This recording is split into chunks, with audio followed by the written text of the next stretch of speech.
Սիրելի բարեկամներ, ողջունում եմ ձեզ, ես քաղաքագետ Գեորգ Մելիքյանն եմ, սա իմ հեղինակային հաղորդումն, այն կոչվում է Status Quo։ Մենք բանավեճի ձևով, ձևաչափում փորձում ենք հասկանալ այսօրվա իրադարձությունները Հայաստանից ներս, Հայաստանից դուրս մեզ վերաբերող ամենակարևոր հարցերի շուրջ։ Այսօր մենք հյուրընկալել ենք Հայաքվե միավորման համակարգող Ավետիք Չալաբյանին։ Պարոն Չալաբյան, ողջունում եմ ձեզ։ Սկսենք վերջին օրերի բոլորի ամեն օր մեկ ինչ-որ մի սենսացիոն չէ, բան է լինում, չես հասցնում մի բանը մարսել, արդեն մյուսն է։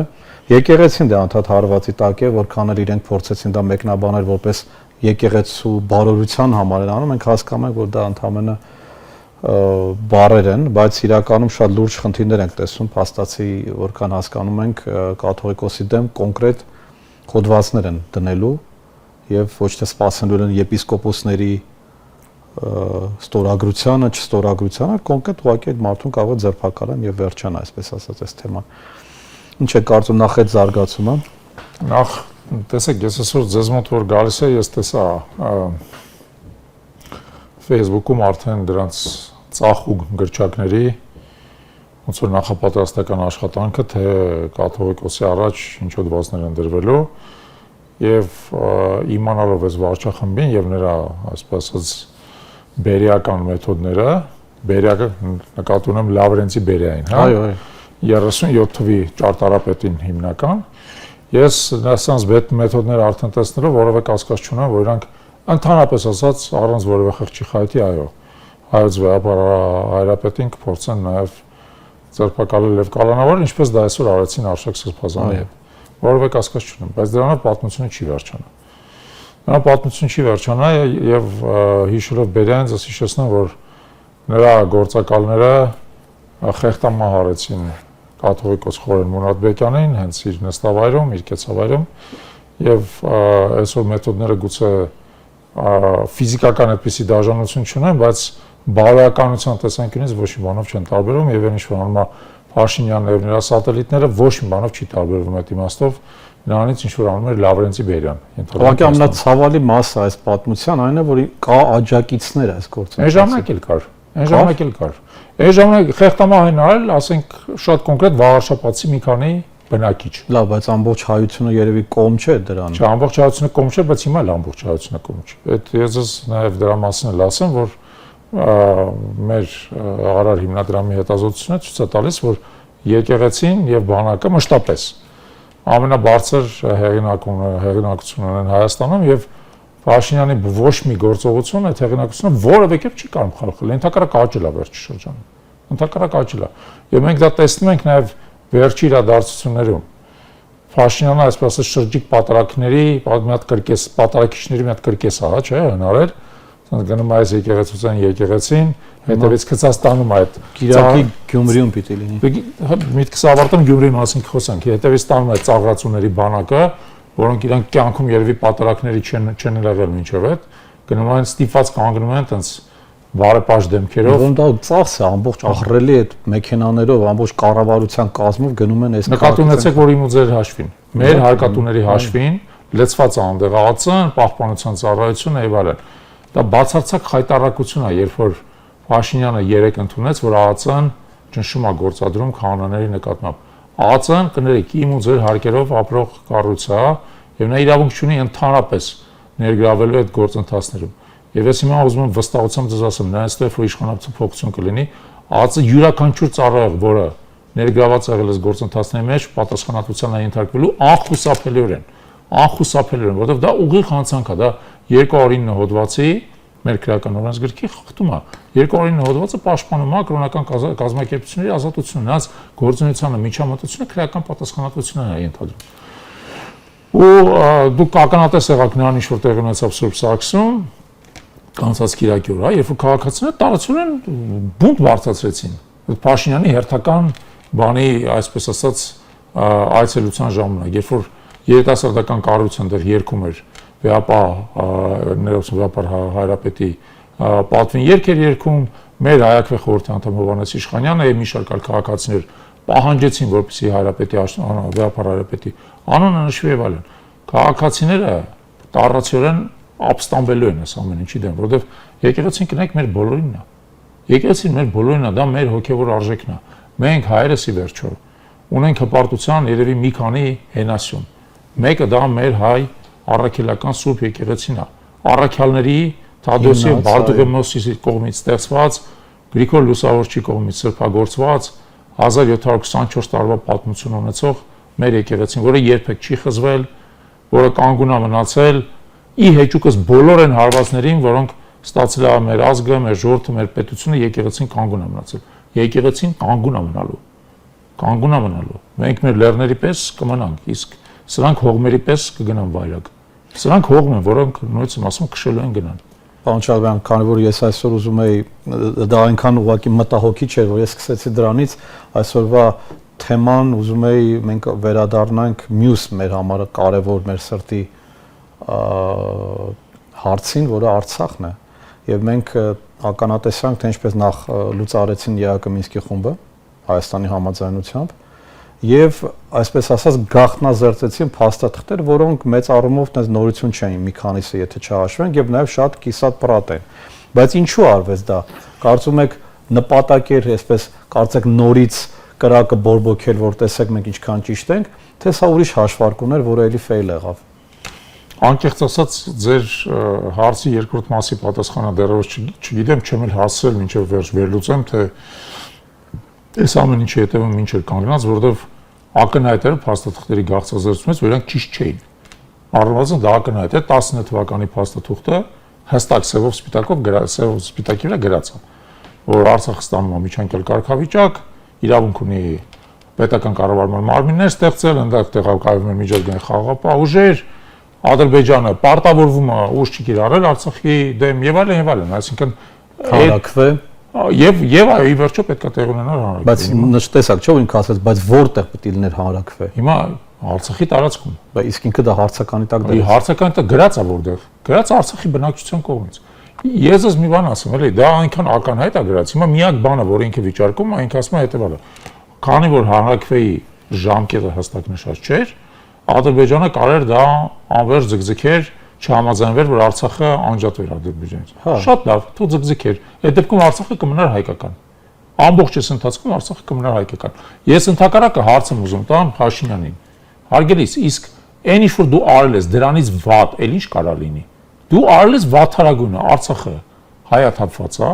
Արցախի վերադարձի իրավունքից դու փորձում ես հրաժարվել, չնայած կողմը չի ստացվում, որովհետև այդ իրավունքը քո ձեռը չի, այլ արցախցիների, եւ արցախցիները այդ իրավունքը բոլոր դեպքերում իրականացնելու են։ Քո ձեռը չի այդ իրավունքը, բայց դու փորձում ես դրանից հրաժարվես, դու փորձում ես այսպես կոչված մի հատ թուղթ ստորագրես խաղաղության պայմանագիր կոչված, որում Արցախի մասին նույնիսկ հիշատակում չկա,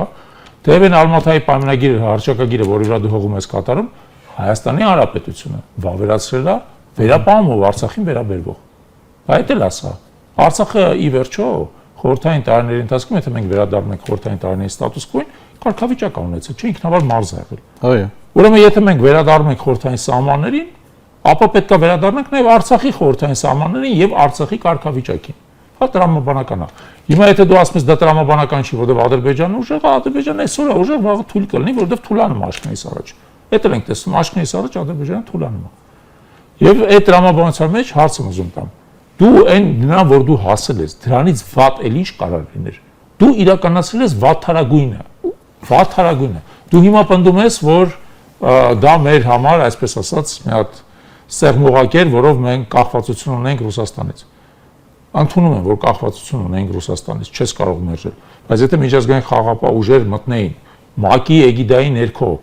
ՄԱԿ-ի արդեն միջազգային խաղաղապահ ուժեր, էլ ինչ Ռուսաստանից կախվածություն։ Այդ կախվածությունը չես Ինչի հիմա չկա այդ կախվածությունը։ Եվ բացի դրանից հիմա այդ կախվածությունը շատ ավելի մեծ է, որովհետև այդ կոնֆլիկտը տեղափոխվել է Հայաստանի Հանրապետության տարածք, որովհետև այսօր քննարկվում է անկլավներ, այսօր քննարկվում է Զանգեզուրի միջանցք, այսօր Ալևը այսօր նորից խոսացել է Արևմտյան Ադրբեջան կոչեցալ անհեթեթ բանի մասին եւ ասում է 300,000 մարդ ունեմ, պետք է խաղ վերադառնան։ Խաղ վերադառնան իրանց տները, ինչ իրանց տներ, այդ իրանց տները գոյություն չունեն, չէ՞։ Այդ ասում եմ, պետք է գան մեզ տնից հանեն։ Էթնիկ զտում է կարել ասում։ Հա, պետք է գան մեզ տնից հանեն ուրեմն, մեզ տնից, մեզ իմիջալս Փաշինյան, քեզ ու քո հետևորդներին էլ է, մենակ մեզ չէ։ Քեզ ու քո հետևորդներին էլ։ Դե Արցախն է ոնց հանել։ Այսինքն տեսեք, Այն ինչ որ արել է Փաշինյանը, բերել է նրան, որ կոնֆլիկտը տեղափոխվել է արդեն Հայաստանի Հանրապետության տարածք եւ Ադրբեջանը, մի մաս նույնիսկ չի նահանջում։ Եթե այն ժամանակ Ադրբեջանի երազանքը 5 շրջանները վերադարձնելն էր, երազանքը մինչև 20 թվականը, 16 թվականին նա դրա համար էր կռվում, չկարողացավ դրան հասնել։ 20 թվականին նա դրա համար էր կռվում,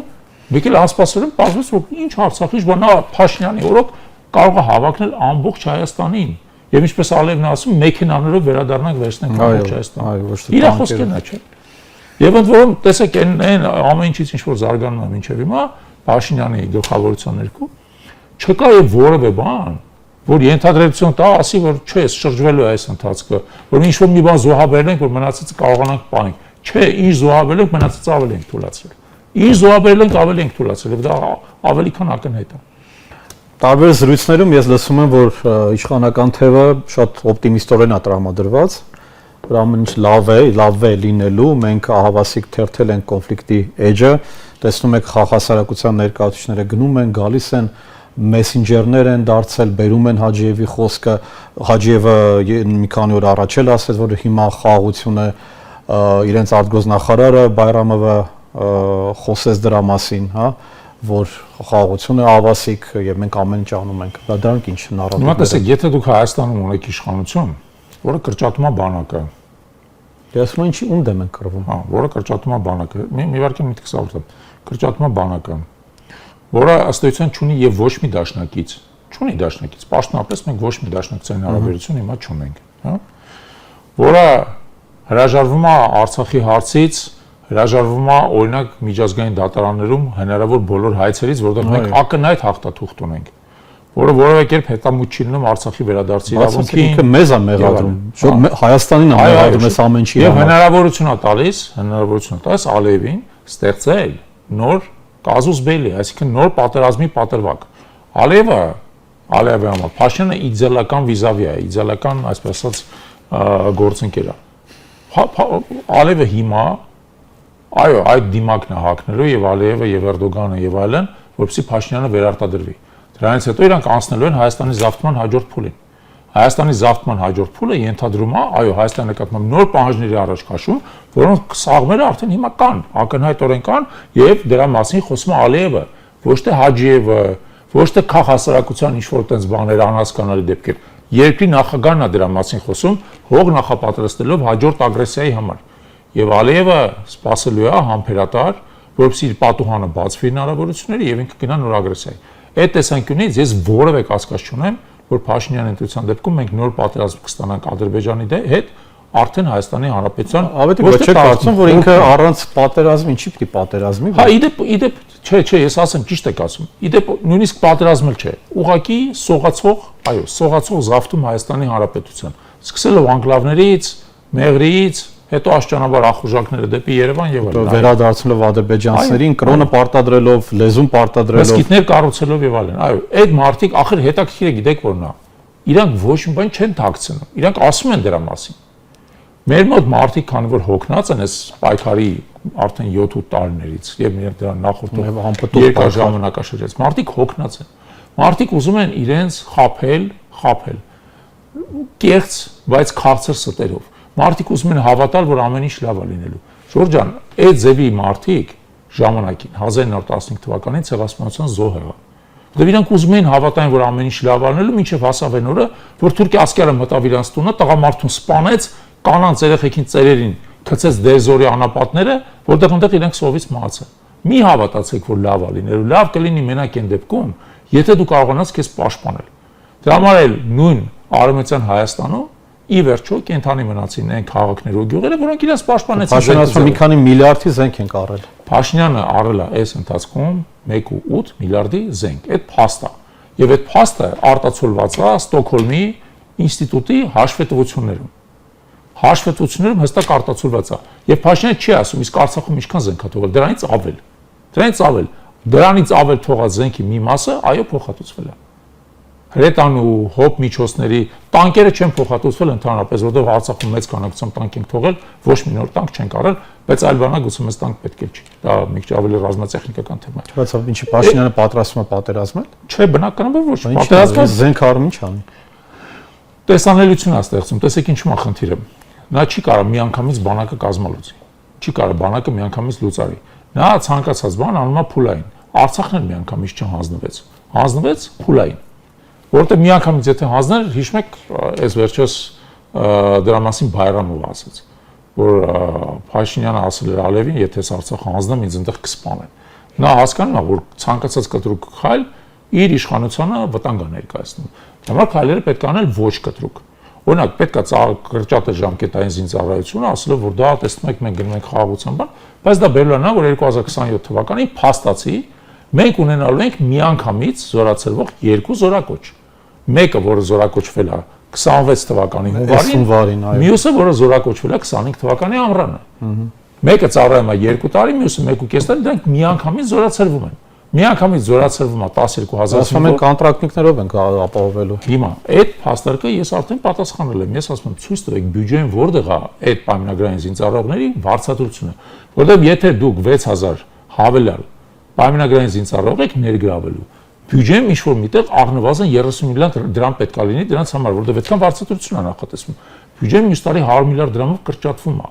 Ոնց կարող եք դուք բյուջեն 100 միլիարդ դրամով կրճատել, թե ռազմական։ Ռազմականը,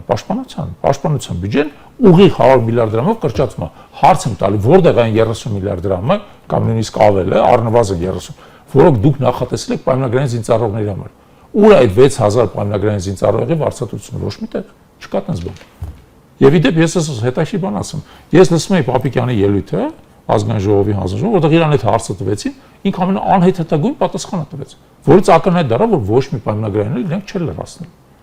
Ոչ մի պայմանագրային դուք եք հարցը տվել, թե իրեն եք հարցը լրագրողը, հա։ Ես ուշադիր հետևում էի, որովհետև այդ անմիջական ոնց որ հետաքրքրությունների կենտրոնում է այդ հարցը, որովհետև մենք բնականաբար շահագրգռված ենք, որ մեր բազան կես ընթացքում սրանց իշխանությունները գոնե չկազմալուծվի։ Ակնհայտ է դառնում, որ չեն լրացնել։ Չեն լրացնում, որովհետև այլապես նույնպես եմ ասում, ռազմական բյուջեն, պաշտպանական բյուջեն դա արտացոլված կլինի։ Չեք կարող դուք 100 միլիարդով կրճատեք պաշտպանական բյուջեն, համ ասեք 6000 հավելյալ պայմանագրային զինծառայող եմ ներգրավում։ Որտեղից է ներգրավում, որտեղ է վարձատրությունը։ Դա միգուցե մյուս տարվա բյուջեում են իրենք նախատեսում։ Բայց ժամանակ է պահանջում այդ մարդկանց ներգրավելը։ Ժամանակ է պահանջում։ Միանգամից ու չեք կարող։ Այսինքն նա իրանք այնպես չէ, գործի են ընդունվելու, պիտի համապատասխանեն, պիտի գտնեն այդ բանը։ Իհարկե, մի մասը չի համապատասխանելու, դուրս է մնալու եւ այդ առնվազն այդ գործընթացը, որը գոնե 1 տարի առաջ պետք է սկսի։ Գոնե։ Պարոն Ժարգան, դուք նաև անդրադարձել եք թոշակների հարցին, իր այդ հայտնի խոսքը, որ ինչ են անում 10000 դրամով, ինչ պիտի ծախսեն, ինչ որ տենց անհետ մաներ ասել, դրա մասն է եղել, թե ավելի գլոբալ հարց է։ Մենք ընդհանուր որպես մեր ընդհանուր այսպես ասած գործունեության կարևորագույն հենասյուներից մեկը հետամուտ ենք լինում նրան, որ Հայաստանում կենսաթոշակ ծերության եւ հաշմանդամության կենսաթոշակ ստացող անձիկ կարողանան արժանապատիվ կյանքով ապրեն։ Եվ խոսքը գնում է մեր կես միլիոն քաղաքացիների մասին։ Կես միլիոն քաղաքացիների մասին, որոնք այսօր ստանում են կենսաթոշակներ, որոնք բացարձակ ոչ մի տեսակ չափորոշիչ չեն համապատասխանում։ Իրականության ընդհանրապես կապ չունեն։ Եվ իրականության հետ ընդհանրապես կապ չունեն։ Այսօր Հայաստանում նվազագույն սպառողական զամբյուղը կազմում է 81000 դրամ։ Պաշտոնապես, իրականության մեջ ավել է դա, բայց պաշտոնական սպառողական զամբյուղը կազմում է 81000 դրամ։ Մարդիկ 20-30000 են։ Մարդիկ ստանում են 36000-ից սկսած, նվազագույն թոշակը 36000 է, միջին թոշակը 248,000 է, եւ 36-ն է բազմակի պակաս 81-ից, եւ 48-ն է պակաս։ Եվ խոսքը գնում է նորից, ասում, կես միլիոն մարդու մասին, որոնք ապրում են աղքատության շեմից ներքև։ Հիմա մեզ փաստարկում են այս վարչախմբի կարկառուն գործիչները, որ գիտեք բյուջեի միջոցներ չկա։ Վերցրել նայել ենք բյուջեի միջոցներ չկա, կա թե չկա։ Վերցրել նայել ենք մյուս տարի մոտավորապես 290 միլիարդ դրամ այս տարվա բյուջեի համար հավելյալ ռեսուրս կա բյուջեին բաշխման համար։ 290 միլիարդ դրամ, որից 190 միլիարդ դրամը դա բյուջետային ծախսերի ավելացումն է, 100 միլիարդ դրամը այդ շատ վիճելի պաշտպանական ծախսերի կրճատումն է, որը գնում է համապատասխանաբար այլ ուղղություններով, այսինքն 290 միլիարդ կա։ Մեր հաշվարկներով ճշգրիտ թիվը ձեզ ասեմ, մոտավորապես 87 միլիարդ դրամ է պետք մեր ասած խնդրի կեսը լուծելու համար, որտեղ մենք ասում ենք 2 տարվա ընթացքում 50%-ով բարձրացեք կենսաթոշակները 2 տարվա ընթացքում, այսինքն առաջի տարին նախատեսվում է 25%-ով բարձրացում։ 25%-ով բարձրացման համար պետք է 87 միլիարդ դրամ։ Այն դեպքում, երբ որ հավելյալ ռեսուրսը 290 միլիարդ դրամ է, հասկանում եք, Այսինքն դրա 1/3-ը 1/3-ից էլ քիչ, 30%։ Գումարները իրանք կծախսեն իրանց տուրներների, վոյաժների վրա։ Հիմա ձեզ ասեմ, որ են ծախսում իրանք այդ գումարները։ Այդ մի քիչ ժողովրդական անցալման մեջ տուրները եւ վոյաժները, որը չեն բացառում, բայց տեսեք,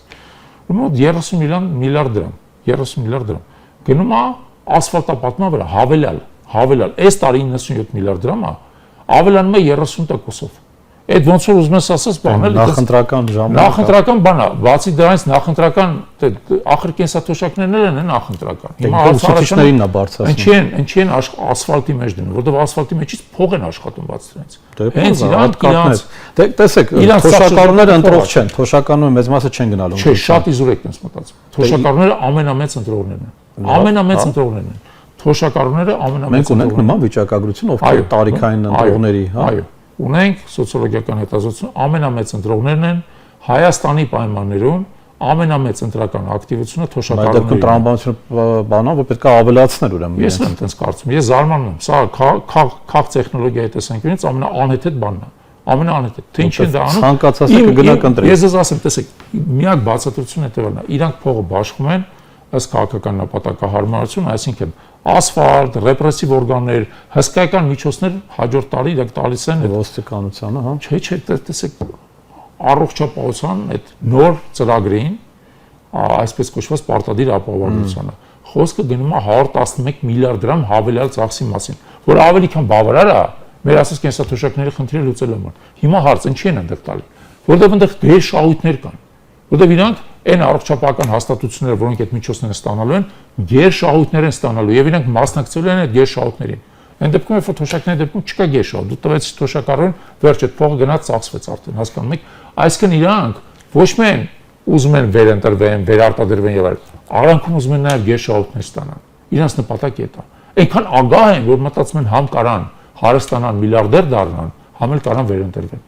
Այդ է տրամաբանությունը։ Ինչպես է ստացվում, որ իրենք կարողանում են թաքցնել իրենց այդ միլիարդների պատմությունները եւ ներկայանալ, որ նախկիններն են թալանել, բայց հիմա նման բաներ չկան։ Չէ, նես չի որ բոլորը դրան հավատում են, սկսենք դրանից, հա, հենց դրա պատճառով էլ իրենց վարկանիշը անկում է ապրել, որովհետեւ մարդիկ ի վերջո հոգնել են ստից, ու այդ սուտը չես կարա էլի 7 տարի անընդհատ նույն սուտը լսես։ Երկրորդը, տեսեք ինչու է նաեւ խնդիրը։ Երբ որ մենք խոսում ենք թոշակառուների մասին, հա, մենք հիմա անմիջականորեն մարդկանց հետ շփվում ենք, հազարավոր արդեն, իդեպ հազարավոր ստորագրություններ ենք արդեն հավաքել մեր հանրագրերի տակ, բայց տեսնում ենք խնդիրը որն է։ Քանի որ թոշակառուների զգալի մասը մանավանդ մարզերի բնակիչները շատ սահմանափակ ինֆորմացիոն ռեսուրսներից են օգտվում, առաջին հերթին հանրային հեռուստատեսությունից։ Այդ մարդիկ ուղղակի ինֆորմացիոն ագրեսիայի զոհ են գնում։ Իրանց առավոտից իրիվ գուն Պետրոս Ղազարյանները ու դրա նմանատիպները պատմեն թե ինչքան լավն է Փաշինյանը, ինչքան թալան է ինքը հետ բերել, ինչքան այս մարդիկ մտածում ասում են դու երևի էլի լավ է Փաշինյանը, հետո բայց որ դու իրան գալիս ասում ես դու ինչքան թոշակ ես տանում, ասում 40,000, ասում ես հերիքում Բալաջան ո՞ս կարա ինձ հերիքի։ Բայց չես մտածում դրա մասին։ Ինչի՞ է այդպես ստացվել, որ շուրջը բոլորը հարստանում են, իսկ դու չքավորության մեջ ես ապրում։ Ինչի՞ ես դու չքավորության մեջ ապրում։ Եվ մարդիկ այդ ժամանակ մեկից սկսում են աչքները բացվել։ Ասում են ինչի՞ բալես, բա փողը չի հերիքում, պաշտպանության վրա են, չէ, ասում է Ժորժ ջան, պաշտպանության վրա չեն ծախսում, պաշտպանական ծախսերը մյուս տարի 100 միլիարդով կրճատվում է։ Դատախազների վրա ենք ծախսում, քննիչների, պատգամավորների, ոստիկանների, այսպես իրանց ասֆալտ փռողների, դրանց վրա են ծախսում։ Հետո միակալ թիվ ձեզ ասեմ, շոկային է այդ թիվը։ Ես ուղղակի թիվ ասեմ, դա պաշտոնական վիճակագրություն է։ Երբ որ Փաշինյանը եկել է իշխանության, պետական պարտքի սպասարկման վրա տարեկան ծախսերը կազմել են 141 միլիարդ դրամ։ Այդ որ падավատապետություն էր ասում եւ այլն, հա։ Չէ, պետական պարտքի սպասարկման ծախսերը։ Տարեկան տոկոսները, որոնք մենք վճարում ենք պետական պարտքի։ Տոկոսները, այսպես ասած։ Ուրեմն, որ դուք պատկերացնեք, այս տարի 2025 թվականին այդ թիվը արդեն հասել է 395 միլիարդի, իսկ հաջորդ տարի կդառնա 425։ Ասում արցախցիների վրա ենք ծախսում։ Սուտ է, եւ այդտեղ ամենակարևոր խնդիրը գիտեք որն է։ Արցախցիների վրա մինչեւ իրանել էին ծախսում ամեն տարի, բայց ես իմ հետ պետական պարտքը տես չաճեց։ Բայց խնդիրը միայն պետական պարտքի աճը չի։ Խնդիրը թիվը, որը Փաշինյանը անընդհատ թաքցնում է եւ իր Վահե Հովհաննիսյանը ֆինանսների նախարարը թաքցնում են։ Երբ որ իրանք եկել են իշխանության, պետական պարտքի սպասարկումը արժեցել է 4.5% մայր գումարից։ Հիմա արժի 7.5%։ Հարց առաջանում է, ինչ եղավ այդ ընթացքում։ Այդ ինչի այդքան թանկացավ պետական պարտքը։ Մենք իհարկե այդ հարցը Այսինքն մենք ոչ վստահելի զոնայում ենք հայտնվել։ Չէ, նույնն է տարբերություն։ Ոնց եղել ենք նենց։ Ոնց ավելացել։ Տեղի ունեցել շատ բարձ բան, վերաբաշխում ըստեյության։ Թանկ պարտք են մարդիկ վերցնում, թանկ պարտք։ Եվ աշխարհով մեկ եւ երկրի ներսում թանկ պարտք են վերցնում։ Եվ թե դրանից ով է օգտվում։ Շատ հետաքրքիր հարց է։ Հայաստան տեսեք, ասացի չէ 4.5%, հիմա միջինը 7.5% է։ Այդ միջինն է 7.5%։ Իսկ պարտքի տրանշեր կան պետական պարտատոմսերի, որոնք տեղաբաշխվում են 10%-ով։ Հիմա դուք հասկանում եք, որ եւ դուք, եւ ես, եւ ցանկացած քաղաքացի Հայաստանի Հանրապետության 10%-ով պարտք ունի վերցրած։ Հա ինչ-որ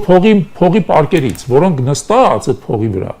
հեշտ տարեկան 10% փող են աշխատում, հեշտ։ Առանց մատեմատիկ խփելու, որ դա պետական պարտատոմսը փող աշխատել է, այդ ինչ միակ, ոչ ռիսկ կա, ոչ վտանգ կա, ոչ է։ Պարոն Շահբյան, շնորհակալություն շատ։ Շնորհակալություն նաև ձեզ, ելի հեռուստատողներ, մենք հյուրընկալեցինք ՀԱԿՎ միավորման համակարգող Ավետիք Չալաբյանին, հաջողություն ձեզ։